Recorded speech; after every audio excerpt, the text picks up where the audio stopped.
What you want more than anything is you want to meet people with different experiences. And I've always sort of found you would see things that you would not automatically have come across. Hello and welcome to the Parliamentary Review podcast, the podcast that puts leadership in the spotlight. I'm Jonathan White, and in each episode I'm joined by directors, CEOs, CFOs, government ministers, chairmen, presidents, maybe one day even the President of the United States. Feel free to tweet us, Mr. President. The aim is to discover who these people are, the people who get up each morning and make Britain work. We discuss everything from the latest updates on a potential US-China trade deal to the changing tariffs on vanadium steel, and of course the innovation and success in the country that make it all worthwhile in the end. We also get their take on the current political and economic state of the country. Later on in this episode, you'll have the chance to hear our exclusive interview with Lord Pickles, former Secretary of State for Communities and Local Government, Chairman of the Conservative Party, and of course current co-chairman of the Parliamentary Review. But for now, we're joined by Basudev Pal, the Director of the UK and Europe for JK Technosoft. Basudev has worked in international business for over 25 years, establishing Indian IT companies in the European and Middle Eastern markets. JK Technosoft is itself part of the family-owned JK conglomerate, one of the great Indian industrial companies founded during the days of the Indian Empire and rose to become a major player by the 1950s. JK Technosoft has been providing services to some of the largest retail companies in Britain and Europe since 1999, and we discuss their business model, the challenges facing the sector, and the future of the company now. Basudev, welcome. Hello.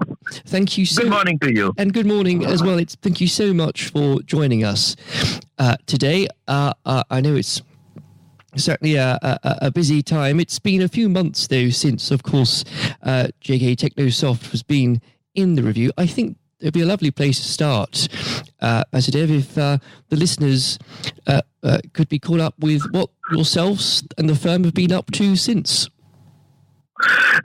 Thank you very much, Jonathan. It is really a pleasure to be speaking to you. This forum of Parliamentary Review is significantly a very good one where a business can definitely express their views and their pains openly. And this is an area I believe you are doing a very good job. Now, regarding our company JK Technosoft, we have been in Europe, in UK for the last 20 years, and we have been doing and we have been working with some of the very well-known names. I mean, if you have been buying a ticket from a train line, you have been using our services. Or if you're buying a pair of specs from a high street retailer, then definitely you have been using our services. And similarly, we are also working with some of the areas where which require some high technology initiatives, and especially in the areas of AI, the chatbots and RPA. And what we are looking at currently is that this whole sector is basically is going through a kind of a lot of change as far as the technology is concerned. Very interesting. It really is quite exciting. I think, Basudev, for a lot of people, especially those not, and I might include myself in this, that aren't too technically minded, it's certainly, it's a firm that it's sort of hidden in a way, because as you say, so many people, 50 million, I think, as it were, use Trainline, but wouldn't know what technology and who's behind the scenes. And that's, of course, all of you. And as you said, I mean, the company itself, of course, as is part of the JK family-owned conglomerate. It has a fantastic history in India, stretching back to, I think it was the 1880s. It is a fantastic story. It is a fantastic story, and if you look at some, it is basically for the students. I'm looking at this is the first registered Indian company, and it is a conglomerate, family-owned business of the Singhanias. And there are a lot of products which dates back. In fact, there is a product of JK Helen Curtis, which was my grandmother's fashion secret. And if I look at some of the banks over here, it basically belonged to the JK Group. And in fact, if I walk down some of the streets of London, and there will be some insurance plaques called Oriental Insurance, which is a very old insurance company, and that was once owned by the JK Group way back before 1947, when those were actually they were actually nationalized by the Indian government, and as a result, it was very unviable for them to actually hold a foreign collaboration when the pound to rupee fell in 1947. The ratio fell.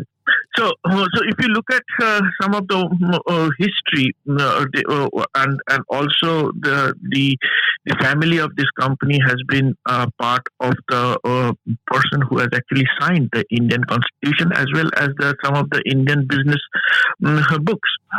And not only, I think, is that so. What's so unique, I think, in this particular case, Basudev, is that for such a technologically advanced and modern firm as JK Technosoft, it's very rare to have such a traditional and long history. And I think it might be maybe a fair question, I don't know, but would you say, is there anything that, because of being part of that larger historic group, are there any values and lessons that you have as a technology company because of that others might not? You see, the only company you can basically compare us to would be the Tatas, frankly speaking. And if I look at us, I have been into a lot of technology companies in my life, and I have worked with companies which could be, you can take some of the names around. But the difference I see between those companies and this company is that there are certain values which this company definitely looks at. First and foremost is the people values. So they value people and their contribution. So they are not the type of a company they are looking at the person's output, but they look at the person's potential. So this is one difference which I see between the existing companies previously whom I have worked and the company which is currently in. So number one, they look at a person's potential. The second thing they actually look at is the clients or the partner with whom we have been working. I mean, how they can actually work with them in a fashion that it results in their growth. So we work on customer successes. There are customers which has actually come back and said that we would like to work with you in opening up new geographies. And there is a company called Progress. So we were basically partners of Progress, after which Progress said that, Progress Software Corporation, I mean, they said that we would like to work with you to open up our Indian geography. And there has been significant amount of companies which actually have said that why don't we work together in working out with you or working with you in opening up, say, part of the Indian subcontinent or some part of other geographies where you work, as in different businesses or in my own business areas, rather than just being confined to the technology sector of IT. So these are the two main things which I see different from the other companies with whom we compete. And it's so key, I think, it has been to your success. And as you said, you said already, Basudev, that you've been operating in the British and European markets now for 20 years this year, in fact. Yes. Now, apart from, just take a step back a moment and look more broadly perhaps at the sector, apart from, the huge technological change that's happened over the last fifth of a century, how would you say the market has changed in that time, and how has Technosoft adapted over those years? Well, if I take a philosophical view of the whole thing, Yes. James, so first and foremost, if you look at it, so the companies were basically looking at organization, which basically organized way of working, which was in the 70s. And then basically then came the question of mechanization. So basically whatever they were working in an organized form, so they did mechanization. And then later on, when the advent of computers, so there basically the mechanization took a different form, which was called the computerization. And then it went on, and so various forms of computerization went on.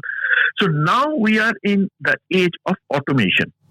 So automation is basically where the intervention of persons are now basically being reduced significantly.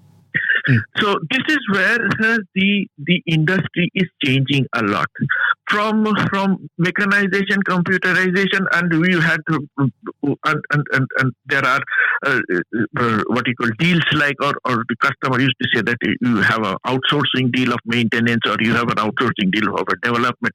But now what it is coming to, people are looking at productivity as the main index. So productivity and automation go hand in hand.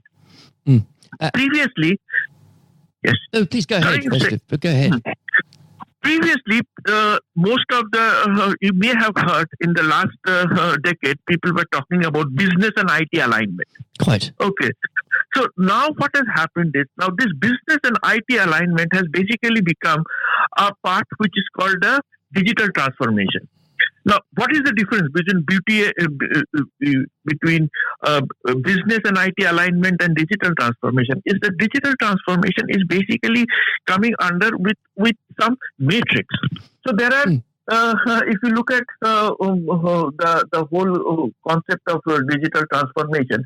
So today we are basically looking at there are 5 pillars basically: customer, competition, data, innovation, and value. So previously it was basically customer, then markets, then products and services. But now it has got slightly changed. So the market has become the competition, and the products and services are basically becoming innovation. So because you are talking about product innovation, and then value, basically, what is it that I can do better than others? And this all. It truly is. It truly is an exciting time.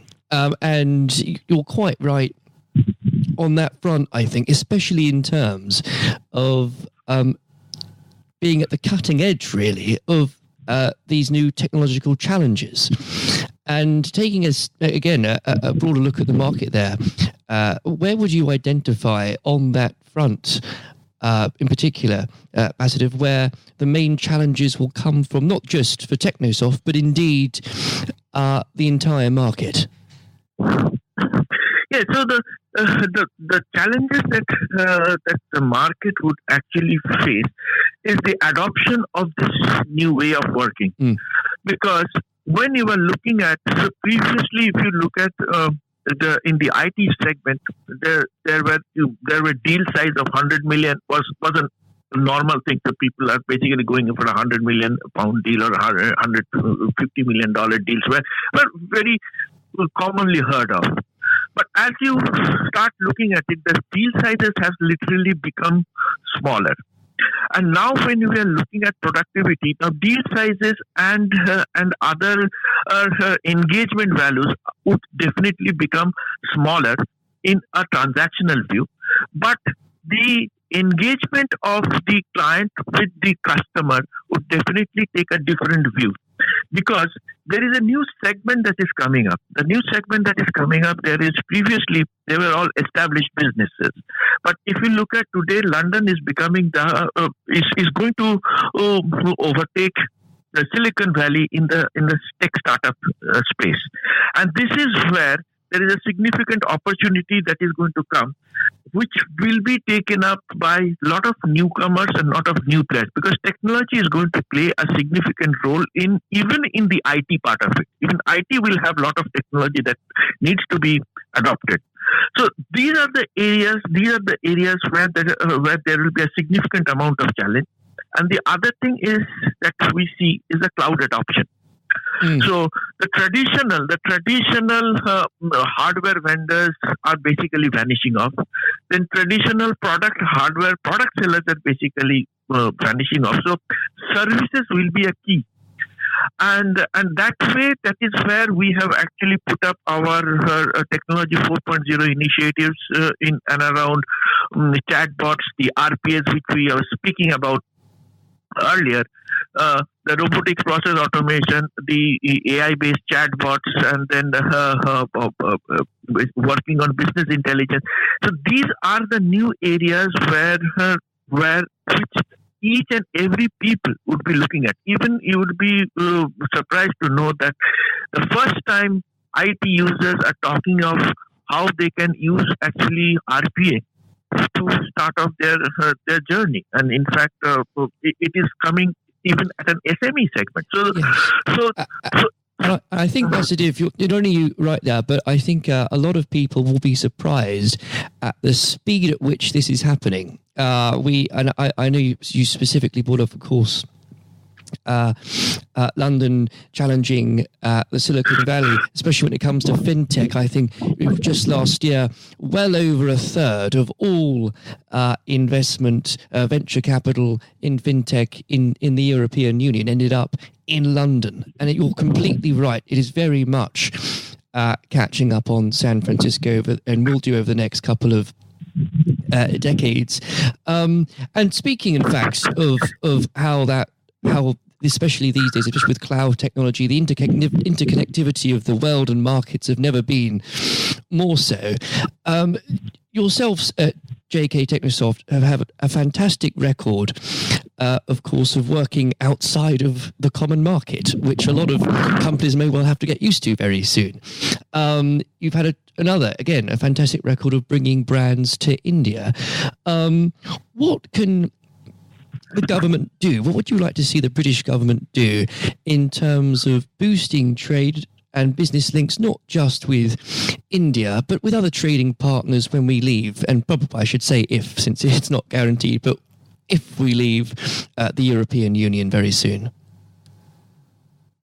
Yes, I mean, the speed of change is basically very fast. It's becoming very fast. So you are right, James. But it would be it is beyond our comprehension at which the speed is actually coming up. So the future is yesterday. Let's call it. Okay, what we are talking about is actually past yesterday kind of a scenario at the speed at which we are moving on. And with this, we are looking at a lot of new avenues, and these avenues are significantly bold and brave. So if you look at currently the retail segment has undergone a metamorphic change. Now, what used to be the high street presence of a company today is actually a lot of people are looking at a high street presence to be their fashion guru space. So people would walk into a high street retailer and basically get some tips about how they should be looking at their fashions, because most of the people are buying from online. So, and online, when you look at, there are a lot of things are coming in. So, how is the refunds coming in? How are the returns coming in? So, all these things are a significant part of a sale, and this is where you see places like India where there is a significant amount of retail. The retail sale is growing at a blitzkrieg speed of around 15% in the retail sales going on.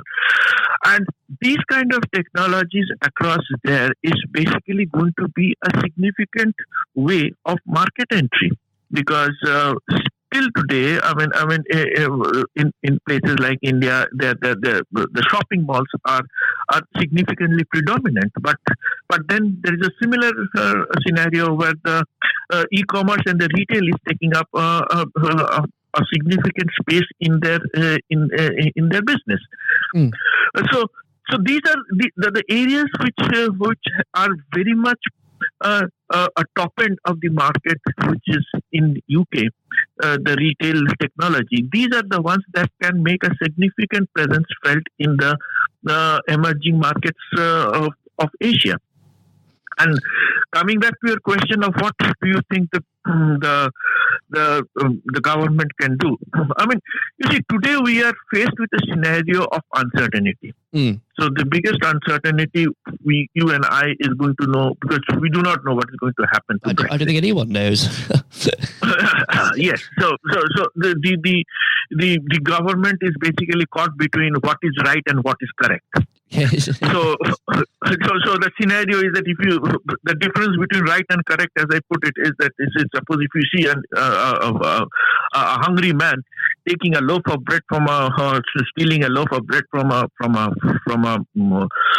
shop. I mean, the correct thing would be to hand him over to the police, but the right thing would be to basically help him buy that bread. So, yes, very well put. So today, the politicians are basically caught between the right and the correct thing, as we call it with Brexit. So we do not know what is going to happen. So, but with this uncertainty, I believe comes a lot of opportunity. The opportunity of working with areas beyond the boundaries can always be enhanced. I was with last week. I was with the Dutch in Netherlands, and the amount of delegations that they are actually sending across to India is phenomenal. And the business between India and Netherlands has increased over 250% in the last 4 years. Extraordinary. See, and if you look at it, there is a significant amount of investment in Britain from India, and I believe at every regional level, if there are initiatives which can actually boost the local people to look at markets, because there was something in the government initiative, exporting is great, if you remember. I believe that is still on. And this is something which you can actually bring it at a regional level to support with the help of these foreign direct investor businesses like JK Technosoft and others. Definitely, we can play a significant part in enhancing our local businesses to look at markets which are beyond their reach. And I think it's going to be absolutely key in the next 5 years or so is which sector is best equipped, and which country is best equipped to deal and access the emerging markets and make the best of them. It's going to be exceptionally interesting. You're quite right, though, Basudev. The trade, the uncertainty happening right now makes everything so unpredictable. Of course, we're speaking in the midst of a general election. In 2 weeks' time, we'll know what will happen. Of course, there's a chance that it will also end in uncertainty. And I'm conscious of the time here, so we might have to start wrapping things up. But perhaps I could end not with politics, but actually, in fact, talking again about the great work that's happening at JK Technosoft. What are the plans, despite the uncertainty, for the next 12 months or so? Well, thank you very much for asking that, because we still see UK as a top market. Frankly speaking, the market is very, very attractive compared to any European market. If you look at Britain, is roughly 30 years ahead of any European market or of any European geography as such, because anybody new coming in here and starting their business is very easy. Let's put it in this way. The second thing is, as far as JK Technosoft, since we think that UK will be our major market as our main market, and we believe that we have been seeing phenomenal growth. So we have been looking at a year-on-year growth of around 40% compared to our competition. And this is because of the support and help we have been able to get from organizations as yourselves and other institutions. in the coming years, we are seeing that we will be basically very much involved with Technology 4.0 initiatives, which is currently in its starting phase, but then it is going to take an explosion. And we are looking at another fantastic year of over 50 to 55% growth in the year of 20 to 21, irrespective of whether we have Brexit or not. Well, Basudev, it's been an absolute pleasure talking. I hope that perhaps we can talk again after this election's finished, after the issue of Brexit has been resolved, and let's perhaps hope it's sooner rather than later. We can talk again in a more certain time, because I know we could talk for much more. But for now, Basudev, thank you so much for coming on. I hope you all enjoyed our chat with Basudev, and especially learning more about the challenges facing the sector and how the whole team at JK Technosoft are continuing to raise standards. A truly international company that is at the forefront of technology and of making the world smaller every day. If you haven't heard it before, coming up now is our conversation with the Parliamentary Review's co-chairman, Eric Pickles. Lord Pickles served as Secretary of State for Communities and Local Government in David Cameron's cabinet before receiving a peerage in 2018. Lord Pickles remains active as the United Kingdom's anti-corruption champion and the country's special envoy over post-Holocaust issues, as well as being a keen vexillologist. That's flags to you and me. I hope you enjoy listening as much as I enjoyed speaking to Eric. Here it is now. Eric, thank you very much for joining us today. Pleasure. Now, I'm sure you won't mind me reminding the listeners that you've been involved in politics, both local and national, for quite a number of decades. Indeed, before the days we were in the common market. Given your experience over those years, what thoughts have you had over the last few weeks and months about the current political situation the country finds itself in? Situation is quite dire because we have a parliament that is by and large useless. It's like a bored teenager on a long drive. And it knows what it doesn't want, and it's so bored with Brexit, but it can't agree. So no matter what you put up, it's against it. Are you in favour of a referendum? No, we don't want that. Are you in favour of remaining within the single market? No, we don't want that. Are you in favour of... No, we don't want to do that, no. And are you in favour of leaving without a deal? No, we don't want to do that. So it's against everything. But there isn't enough votes to be in favour of something, and it could be by the time this podcast goes out that Boris has started on the process of the bill, because we'll be voting on that today.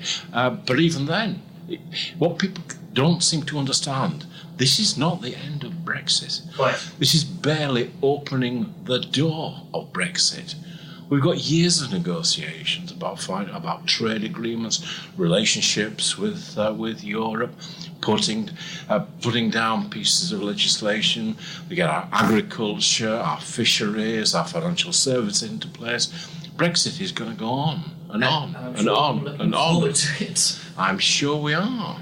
Now, the question is, I should actually remind listeners that we are talking on the day that the second reading of the European Withdrawal Act will take place. So as we speak, we don't quite know. As much like the government front bench don't know what's going to happen.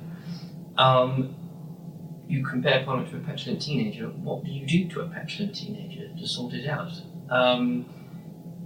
Is there a chance that it will see sense and push this through this bill without making amendments? Is there a chance it will vote for its own for a general election? How do you see this playing out at the moment? The sensible thing will be to put this deal through, because I've always been of the view a deal is better than no deal, because this is just the beginning. In order to start the process of Brexit, start the process of the United Kingdom taking over powers that it's not really exercised for 40-odd years, the smart thing is to get this thing through now. But in a way, it's not about Brexit itself. If there was a free vote, this deal would have gone through. Mrs May's deal would have gone through. But it's about politics. It's about a Labour Party that thinks it has a chance, trying to make the Prime Minister, whether it was Theresa May or Boris Johnson, look as though that they are in office but not in power, of delaying as long as possible. There's a lot of talk about an election in the autumn, maybe back end of November, beginning of December, something for us to look forward to before Christmas. It's beginning to look less likely. It's beginning to look as though they might want to drag it into spring to get as far away as possible from the rather decisive moment that Boris came back with a deal. We have to remind ourselves that nobody thought he could deliver a deal, and it does quite shock them. And if you remember, all this process went through in order to ensure that we were left without a deal. When we have a deal, suddenly, oh no, it's not that kind of deal. We don't want that kind of deal. We want something different. I think the vast majority of people in this country, whether Remain or Leave, now would be very satisfied for this to come to a amiable conclusion. And as you correctly just said, because when it does come to those in the opposition who claim to want this to end, and then introduce wrecking amendments that introduce new objections to it, the general public are getting quite frustrated. But you've got to understand that quite a lot of people don't get beyond a small area within Westminster, sometimes cliche referred to as the Westminster bubble, and go back to their own patch. Now, by and large, everybody hates their MP, except when they're at home, doing the fairs, wandering around, helping people. So they, in a way, they're cosseted to that great, which I feel is coming as a tsunami of change. You were, of course, MP for Brentwood for 25 years. Absolutely. What would you? I mean, of course, you resident there as well, despite being a proud Yorkshireman, obviously representing a good Essex seat. What would you say to your constituents right now? Hang in there; it'll be all right. Well, it's different when you're a member of Parliament because you've got to kind of toe the government line a little bit. So one thing I found now is I've got my weekend back and I say what I want, and I think I always say to our constituents is that it is pretty hopeless down there. Excellent. Well, on that, I think, honest assessment, it's something I think the Parliamentary Review has always done quite well, talking frankly about problems, issues, and also not just good practice, but leadership. Well, I was used to read it when I was a member of Parliament, because, what you want more than anything is you want to meet people with different experiences, and I've always sort of found it quite a kind of a chatty magazine, but also you would see things that you would not automatically have come across. I certainly have attended the receptions over the year, and it's amazing the things you kind of pick up. And I think it's important to stress it's not because politicians are uninterested, because honestly, as you'll know more than anyone, it's an issue of time. And to be able to have a channel and a platform where you can keep communication lines between businesses, schools and policymakers is so exceptionally important.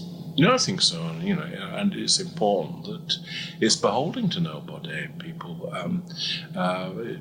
pay to be part of the publication, pay for to be members, and it's a way of not beholden to government, not beholden to anything.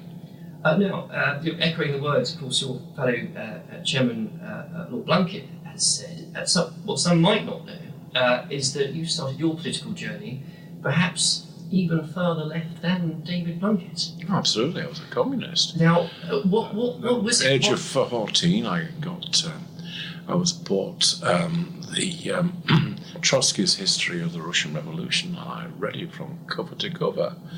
I tried to read it a few years back, and I just couldn't follow anything. Oh, so I was going to say perhaps you might know the minds of the show front bench better than they do themselves. From my position when I first joined, I would regard them as recalcitrant running dogs of the capitalist system. Now, what was it then that moved you from radical Marxist to running the only inner city council controlled by the Conservatives in the 80s? Well, I was very young, and I was fascinated by what was happening in what was then Czechoslovakia and Dubček, and the revolution that was taking place there inside communism, and the way in which he was repressed by Mr. Brezhnev, and the tanks and taking over. I was so angry.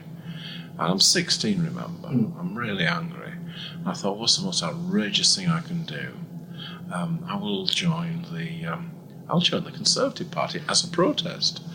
And I kind of sticked around, and my family thought it was the funniest thing that ever happened to it. I was Eric the Tory. And I think you announced this quite grandly as a grand protest. I did indeed, but I kept going down, and it was an exciting time. People were developing the ideas of what the Conservative Party should be.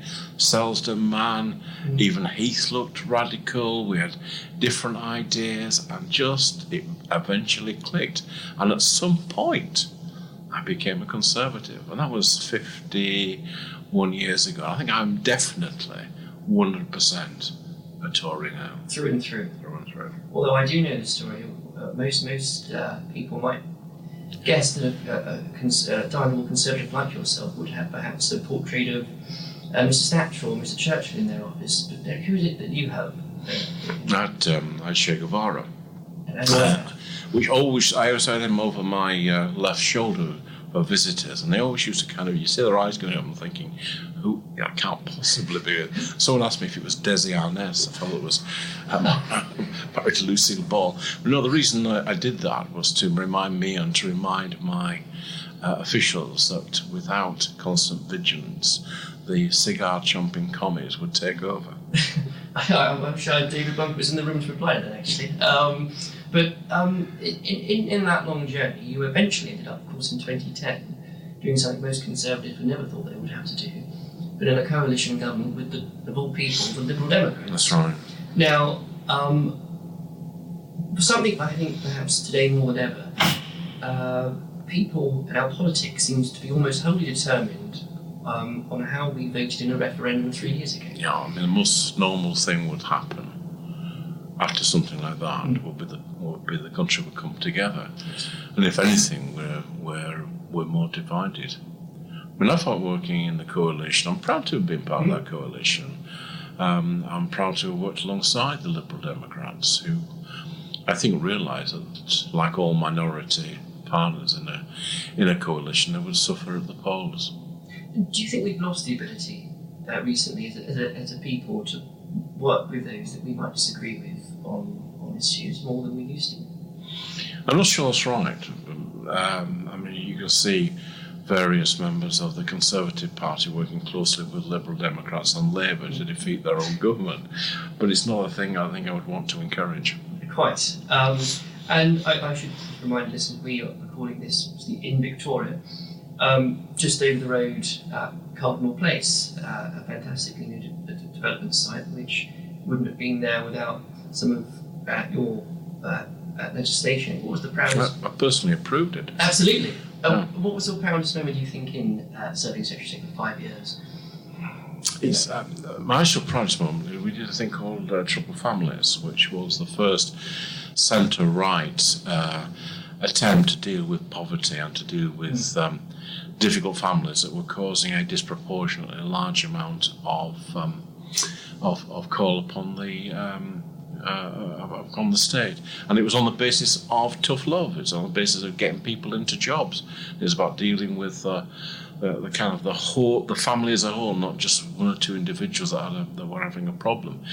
And I'm pleased that it's continued. And since, I should very much stress that since, of course, you're stepped down to being an MP, you do have your weekends back, but that's not to say you haven't remained very active and very busy. Of course, continues the government's anti-corruption champion, shone the harsh light of day over malpractice in the local government. Indeed, the Queen's speech we've just had includes some of your recommendations from 2016.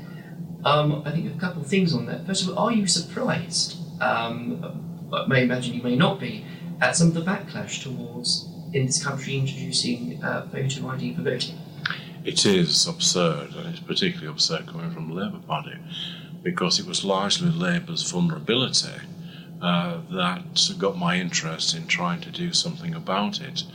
And it's a bit like saying, you're requiring people to show some ID, that this is suppressing voting. It's a bit like saying that the post office is suppressing parcels because they demand to see some ID. I think they've got a bee into their bonnet that this is something like that goes in the state to repress it. It's not. It's about giving confidence to the system. Now, the Electoral Commission and foreign observers have warned us for such a long time that our electoral system is vulnerable.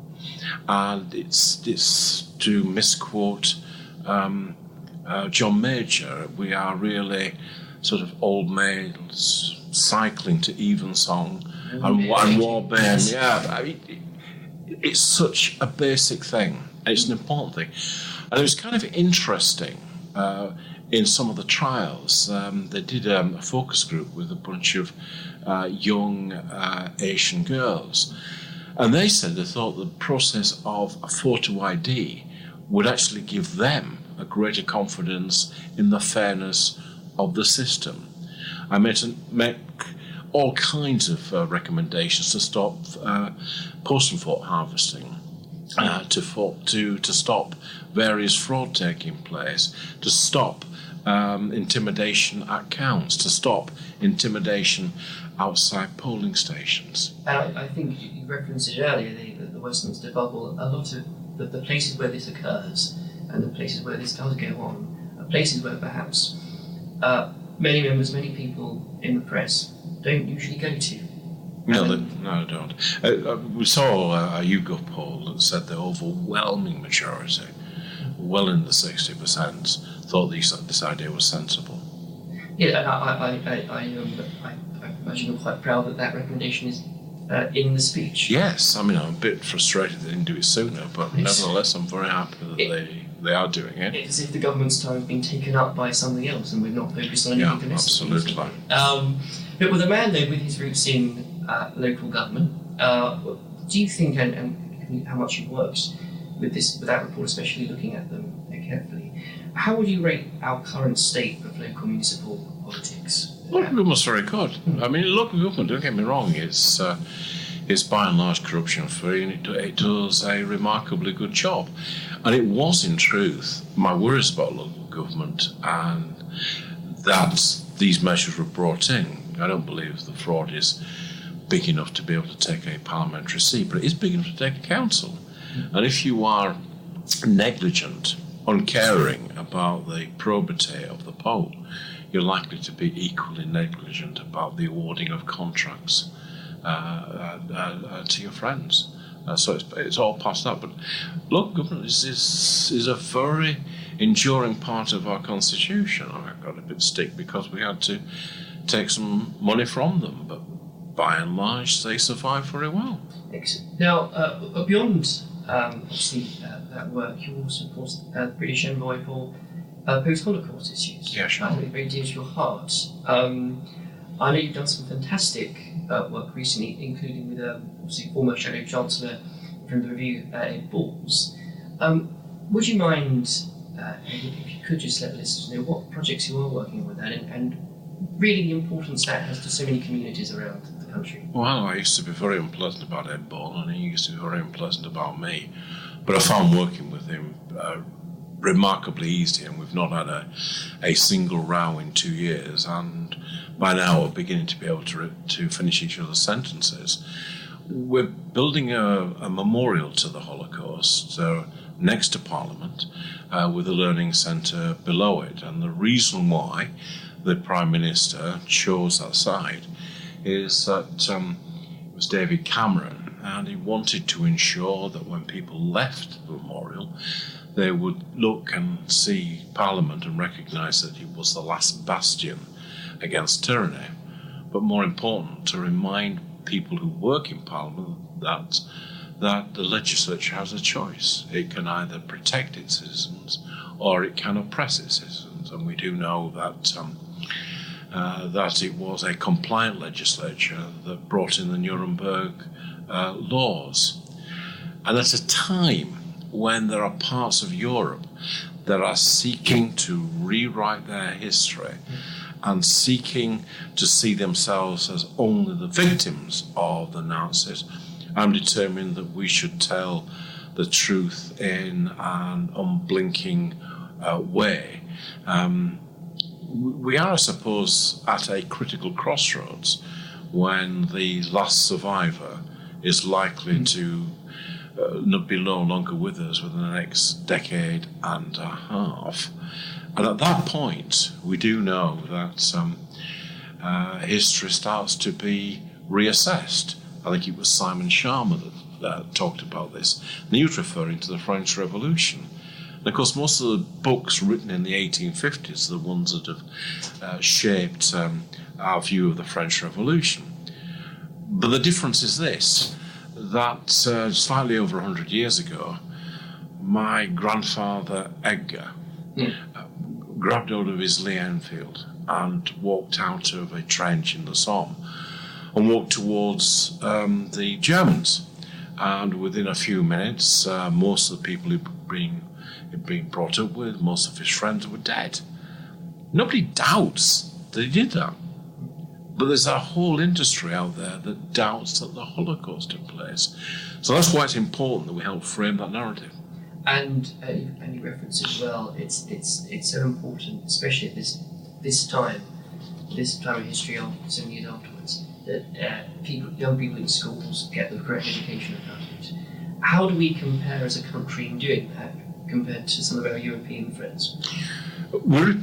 We I think, compare remarkably well, particularly because we've got a mixture of things. We ensure through the lessons of Auschwitz that 2 pupils from every secondary school go to Auschwitz each year, that they have a preliminary meeting, a visit and a wrap-up. We ensure that Holocaust Day is remembered in January. Now, I can remember starting that, or not starting it, but being part of a foot soldier of people that put it together. And, it was like one man and a dog, but now it's quite a massive, it's a massive event. So I think we are quite good at remembering that.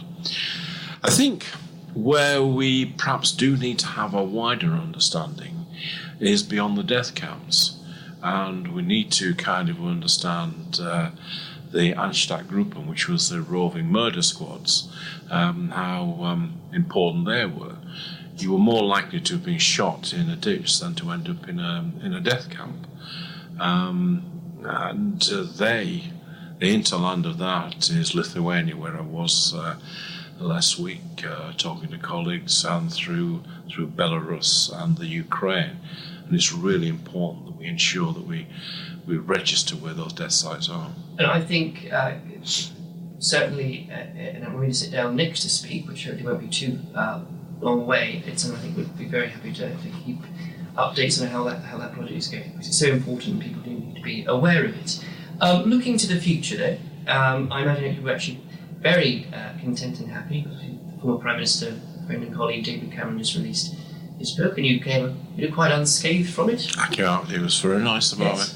I even bought the audio version because he was reading it, and he obviously, but there was a fair bit of affection, and I'm rather glad they left out one or two of the other embarrassing things. Maybe another time. Yeah. But it's important, I think, and I'm conscious of the time.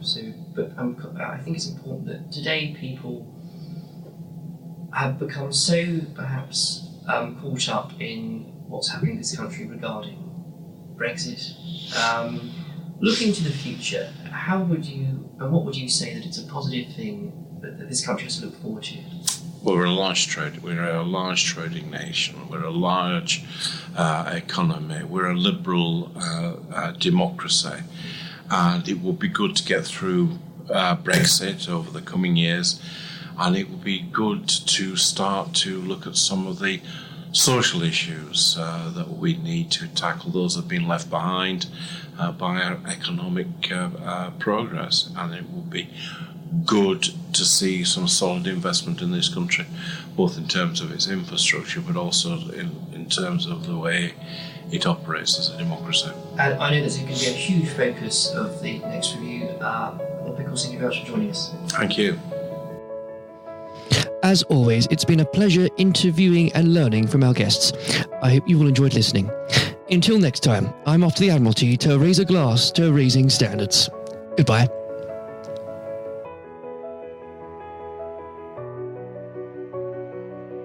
Thank you for listening to our podcast. You can find every episode on iTunes, YouTube, and Spotify.